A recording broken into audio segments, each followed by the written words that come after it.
Di balik pertanyaan tentatif Qin Yichen, dia awalnya ingin Floraline mengungkapkan lebih banyak informasi.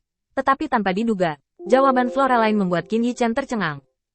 Itu tidak cukup untuk memenuhi seluruh negeri dongeng. Ini terutama digunakan untuk menekan pemberontakan.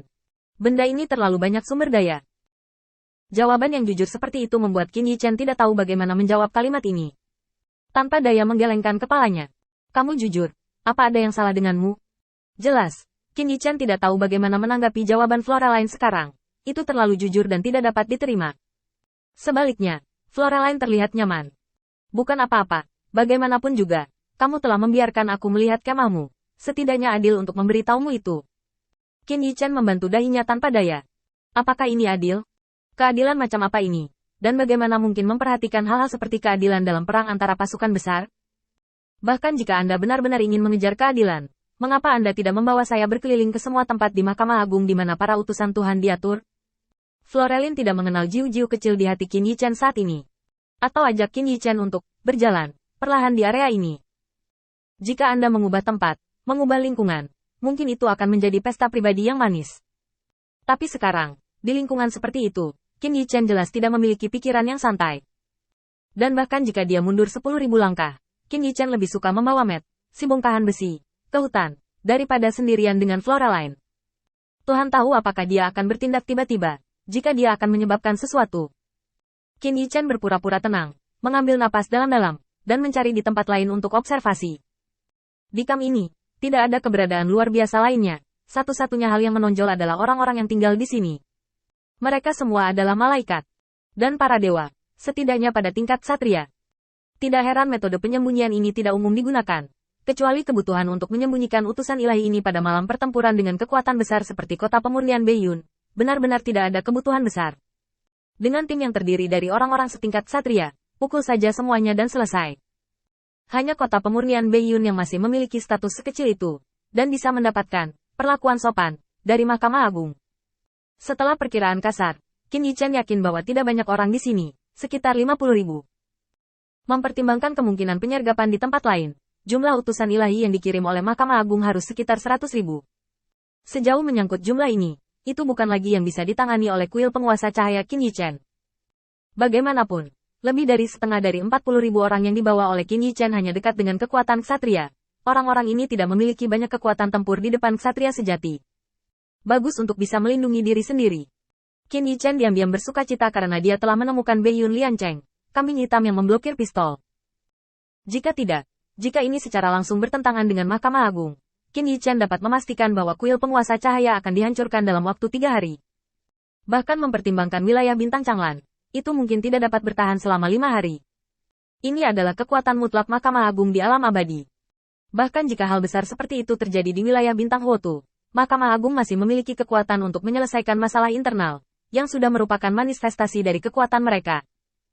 Selain itu, Floraline, yang kempes di wilayah bintang Huotu, adalah karakter yang tidak mudah dihadapi Qin Yichen.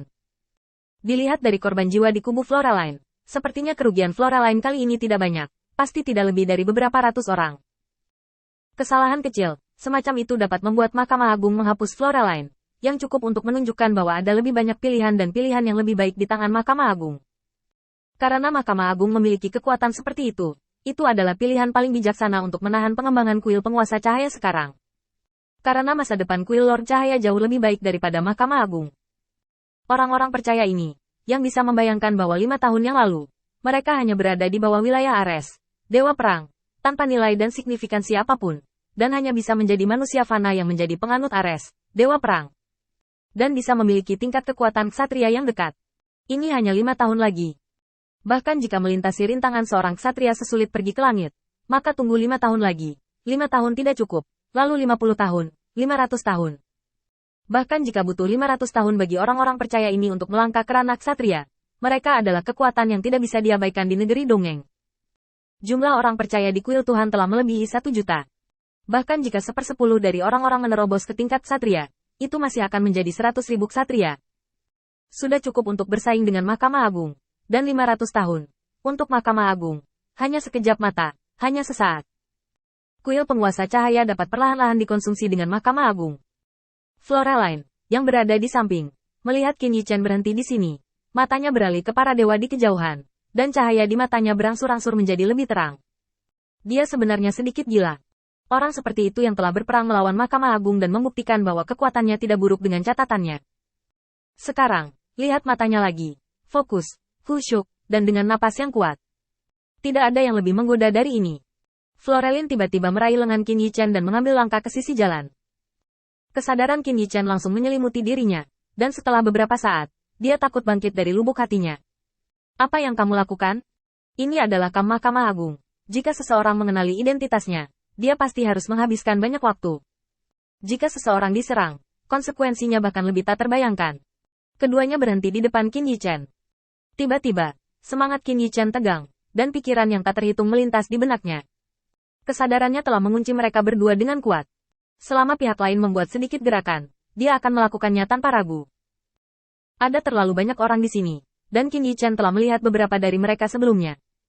Jika orang-orang ini bergabung, Qin Yichen dapat yakin bahwa dia bisa mati di tempat. Namun, setelah keduanya berhenti, mereka tidak bergerak, melainkan suara mengejek masuk ke telinga mereka.